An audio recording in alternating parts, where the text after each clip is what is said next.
So Micky, Dagenham on Saturday here at the International Stadium. What are your thoughts and feelings going into that? We got a few wrongs to put right, particularly our last 3 home games.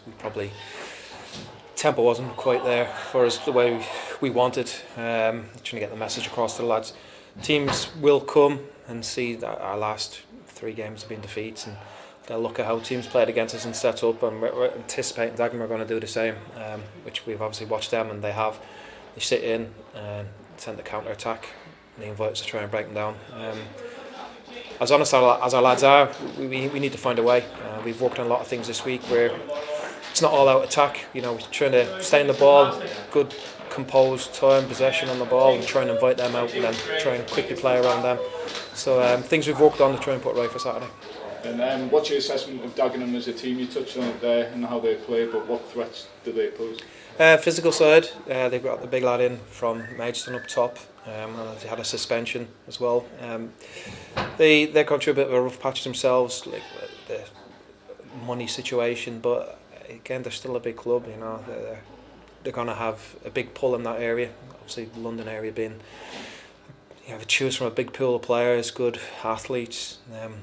They'll come and try and frustrate us, but it's down to us to, like I said, be composed, find a way, be brave on the ball in tight areas. You know, if someone's on, you're marked, just stay on the ball until, you know, invite more pressure off another player and try and play around the areas they've left. So there's things we've worked on. Getting back to Dagenham, obviously experienced manager. You know, he's managed at a top level, but it's going to be a game we're looking to win. Do you think Dagenham's league position is going to make them play that game plan that you're expecting, perhaps more so than they would have if they were higher? I'd say so. I think on the road they'll take anything they can, and they'll set up, defend what they've got already. Obviously, clean sheet, 0-0. So I think a draw for them would probably be a good result, but we need to break them down. We need to get at them and be clever. They do have a threat, set pieces, free kicks, corner kicks. We're going to have to try and nullify that threat. Then we'll possibly, again, it was a fresh week for everybody. Obviously, the opportunities for the lads that haven't been involved to stake a claim. And to be honest, everyone's trained really well this week.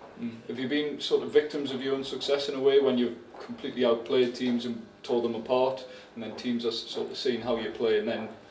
It's a compliment. It is a compliment. You know, we know where we're at with our budget and the players, local lads we brought in, giving these young lads, hungry lads, the opportunity to play. It's nice that they got the respect, but again, we've got to play more than one way. You know, we've got to find a way to play against different opposition. They're going to sit in like that. We've experienced against Barrow, who were probably the best footballing team we played, and then we got a handle of them.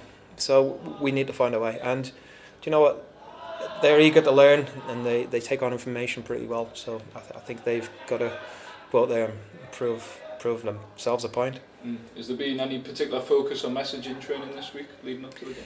Tempo, I think tempo, pass accuracy, and being brave. So them sort of messages with the ball, you know, there's being brave and going into 50-50s, but the bravery we're talking about is like staying on the ball under pressure, going into tight areas and getting on the ball. Like I said, to invite defenders out to try and play around them, and the tempo, the tempo needs to be there, because we've got a young, vibrant team, and if they keep that tempo towards the end of the game, we're fit and stronger because of how fit we are, and we'll tear our teams down. So them sort of messages we've been giving them. You touched on it before, but every time you've won a game, you seem to find a different way to win it. Will it be the same on Saturday, you expect? Yeah, we're going to, like I said, we've worked on a couple of different things, see how that materialises, work well in training. And then obviously we've got to look at the personnel we're going to use, and the use of the bench is going to be a strong point as well. I get formation, you know, there's loads of things to consider. Each game brings different challenges, and it's just, we've thrown the gauntlet down to the lads to step up and reproduce what they've been doing in training and what they've been threatening to do in some games for periods. So if we get a couple of spells of 90 minutes where they're properly at it, you know, I think we'll probably 90% of the time come out with the right end of the result. And fitness-wise, how's the team looking? A couple of little niggles. Obviously, Scotty was precautionary coming off last week. We've monitored him this week. He's got through training fine, and I think JJ's trained today. Possibly do a bit more tomorrow, but maybe Saturday maybe a bit too early.